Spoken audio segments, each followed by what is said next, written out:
नमस्कार दोस्तों, राधे राधे, जय श्री कृष्णा। मैं मोमिता स्वागत करती हूँ आप सबको मेरी यूट्यूब चैनल नॉलेज मोमिता में। दोस्तों, कैसे हो आप सब?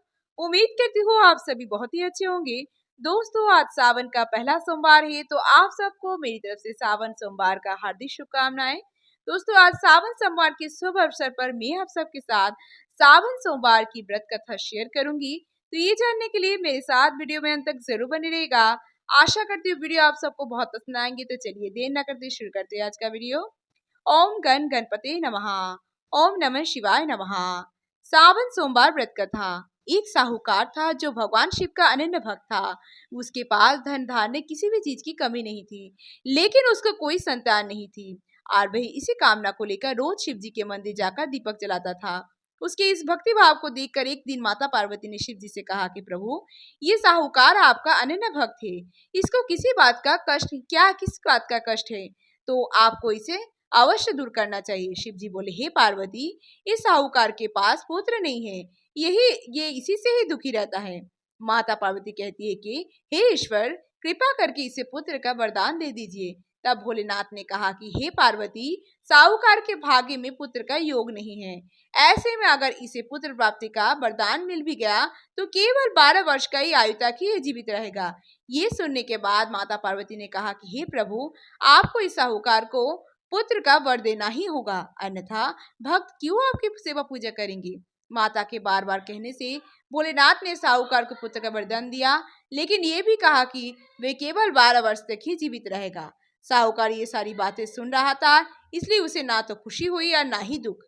वह पहले किसी भी तरह भोलेनाथ की पूजा अर्चना करता रहा। उधर सेठानी गर्भवती हुई और तब 9वें महीने उसे सुंदर से बालक की प्राप्ति हुई और परिवार में खूब हर्षोल्लास मनाया गया। लेकिन साहूकार पहले की तरह ही रहा और उसने बालक की 12 वर्ष की आयु का जिक्र किसी से भी नहीं किया। और जब बालक 11 वर्ष की आयु हो गई, तब एक दिन साहूकार की सेठानी ने बालक के विवाह के लिए कहा। तो साहूकार ने कहा कि वह अभी बालक को पढ़ने के लिए काशी जी भेजेगा। और इसके बाद उसने बालक के मामा जी को बुलाया और कहा कि इसे काशी पढ़ने के लिए ले जाओ और रास्ते में जिस भी स्थान पर रुकना वहां यज्ञ करते और ब्राह्मणों को भोजन कराते हुए आगे बढ़ना। उन्होंने भी इसी तरह करते हुए जा रहे थे कि रास्ते में एक राजकुमारी का विवाह था, जिससे उसका विवाह होना था। वह एक आंख से काना था। तो उसके पिता ने जब अति सुंदर साहूकार के बेटे को देखा तो उसके मन में आया कि क्यों ना इसे ही घोड़ी पर बिठाकर साधु के सारे कार्य संपन्न करा लिया जाए। और तब उन्होंने मामा से बात की और कहा कि इसके बदले में वह अथाह धन देंगे, तो वह भी राजी हो गए। इसके बाद साहूकार का बेटा विवाह की वेदी पर बैठा और जब विवाह कार्य संपन्न हो गए तो जाने से पहले उसने राजकुमारी की चुनरी के पल्ले पर लिखा कि तेरा विवाह तो मेरे साथ हुआ, लेकिन जिस राजकुमार के साथ भेजेंगे वह तो एक आंख का काना है। इसके बाद वह अपने मामा के साथ काशी के लिए चला गया। उधर जब राजकुमारी ने अपनी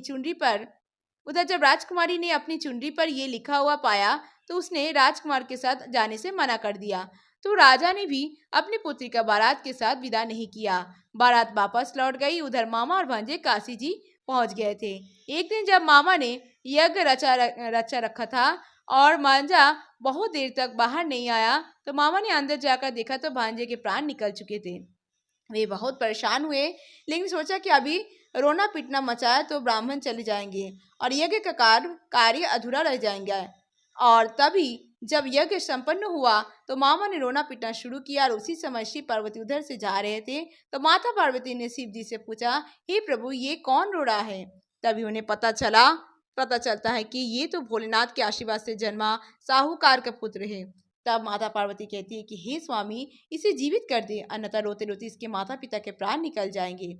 तब भोलेनाथ ने कहा कि हे पार्वती, इसकी आयु इतनी ही थी, सो वह भोग चुका। लेकिन माँ के बार बार आग्रह करने पर भोलेनाथ ने उसे जीवित कर दिया। लड़का ओम नमः शिवाय करते हुए जी उठा और मामा भांजे दोनों ने ईश्वर को धन्यवाद दिया और अपनी नगरी की ओर लौटे। रास्ते में वही नगर पड़ा और राजकुमारी ने उन्हें पहचान लिया। तब राजा ने राजकुमारी को साहूकार के बेटे के साथ बहुत सारे धन धान्य के साथ विदा किया। और उधर साहूकार और उसकी पत्नी छत पर बैठे थे। उन्होंने ये प्रण कर रखा था कि यदि उनका पुत्र सकुशल ना लौटा तो वे छत से कूदकर अपने प्राण त्याग देंगे। तभी लड़की के मामा ने आकर साहूकार के बेटे और बहू के आने का समाचार सुनाया, लेकिन वे नहीं माने तो मामा ने शपथ पूर्वक कहा। तब तो दोनों को विश्वास हो गया। दोनों ने अपने बेटे बहू का स्वागत किया और उसी रात साहूकार को सपने में शिव जी ने दर्शन दिया और कहा कि तुम्हारे पूजन से मैं प्रसन्न हुआ। इसी प्रकार जो भी व्यक्ति इस कथा को पढ़ेगा सुनेगा उसके समस्त दुख दूर हो जाएंगे और मनवांछित सभी कामनाओं की पूर्ति होगी। राधे राधे। जय श्री कृष्णा। जय भोलेनाथ। जय माता पार्वती। जय गणपति बाप्पा। तो दोस्तों आज सावन सोमवार की व्रत कथा यहीं पर समाप्त हुआ। दोस्तों कैसी लगी आप सबको आज की वीडियो मुझे कमेंट करके जरूर बताएगा। वीडियो अगर अच्छी लगी हो तो वीडियो को जैसे लाइक और शेयर जरूर कीजिएगा। ऐसे और वीडियोस पाने के लिए मेरे चैनल नॉलेज विद मोमिता को जरूर सब्सक्राइब कीजिएगा। सब्सक्राइब के बगल में बेल आइकन दबाना मत भूलिएगा ताकि नए नए वीडियो की नोटिफिकेशन जल्द से मिल जाए। कमेंट में जय भोलेनाथ, जय माता पार्वती, जय गणपति बाप्पा लिखना मत भूलिएगा। आप मुझे फेसबुक इंस्टाग्राम फॉलो कर सकते हैं। मेरी Facebook Instagram link description box में दिया गया है, आप चाहे तो चेक कर सकते हैं। आज के लिए इतना ही। मैं मिलूंगी नेक्स्ट वीडियो में, तब तक के लिए tata bye. Thanks for watching. Radhe Radhe. जय श्री कृष्णा।